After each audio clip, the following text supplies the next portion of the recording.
Hello అండి, welcome back to Venus kitchen.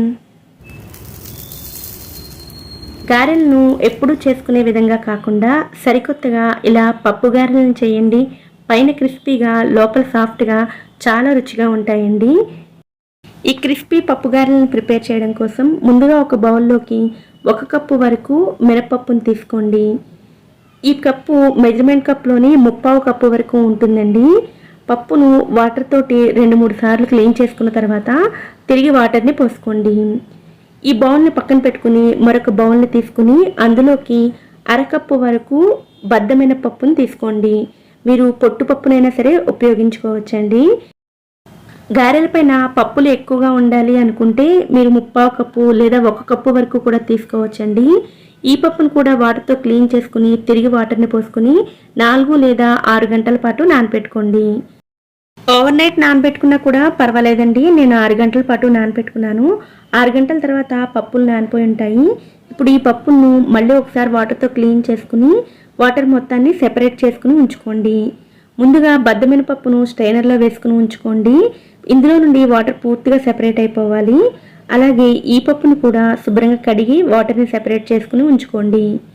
ఇప్పుడు ఒక మిక్సీ జార్లోకి 1 ఇంచు వరకు అల్లం ముక్కలు, అలాగే కారానికి తగినట్లుగా పచ్చిమిరపకాయ ముక్కలను కూడా వేసుకుని ముందు మెత్తగా గ్రైండ్ చేసుకోండి. ఇలా గ్రైండ్ చేసుకున్న తర్వాత ఇప్పుడు ఇందులోకి కడిగి పెట్టుకున్న మినపప్పును వేసుకోండి. ఈ పప్పును గ్రైండ్ చేసుకోవడానికి సరిపడ వాటర్ని మాత్రమే వేసుకుని గట్టిగా రుబ్బుకోవాలి. మీరు ఇక్కడ చూడొచ్చు, పిండి సాఫ్ట్గా ఉండాలి, అలాగే గట్టిగా కూడా ఉండాలి. ఇలా గ్రైండ్ చేసుకున్న ఈ పిండిని ఒక బౌల్లోకి తీసుకుని పెట్టుకోండి. ఇప్పుడు మిక్సీలో గ్రైండ్ చేసుకున్నాం కాబట్టి ఈ పిండి ఫ్లఫీగా రావడం కోసం ఒక 5 నిమిషాల పాటు పిండిని బాగా బీట్ చేసుకోండి.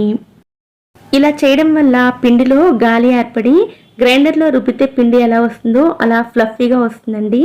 ఇలా 5 నిమిషాల పాటు బీట్ చేసుకున్న తర్వాత ఇందులో రుచికి సరిపడే ఉప్పు, అలాగే గారెలు నూనె పీల్చకుండా ఉండడం కోసం 3 లేదా 4 టేబుల్ స్పూన్ల బొంబాయి రవ్వను కూడా వేసుకుని కలుపుకోండి.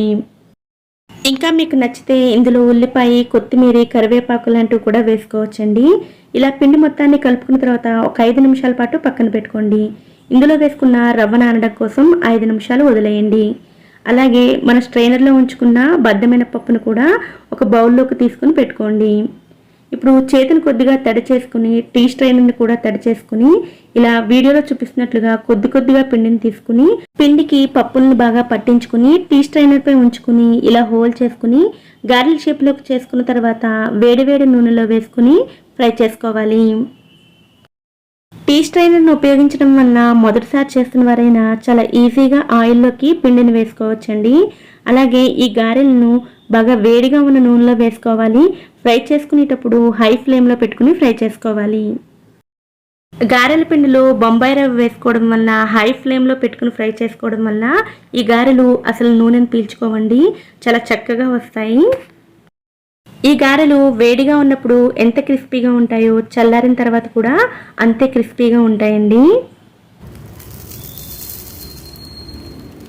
ఏ గారెలకే కాదండి, ఏ గారెలకైనా అల్లం చట్నీ అయితే చాలా మంచి కాంబినేషన్ కింద ఉంటుంది. ఈ టేస్టీ క్రిస్పీ గారెలను మీరు కూడా తప్పకుండా ట్రై చేయండి. వీడియో కనుక మీకు నచ్చినట్లయితే వీడియోని లైక్ చేసి ఛానల్ని కూడా సబ్స్క్రైబ్ చేసుకోండి. నోటిఫికేషన్స్ మిస్ అవ్వకుండా ఉండడం కోసం పక్కనే ఉండే బెల్ ఐకాన్ని కూడా యాక్టివేట్ చేసుకోండి. Thanks for watching.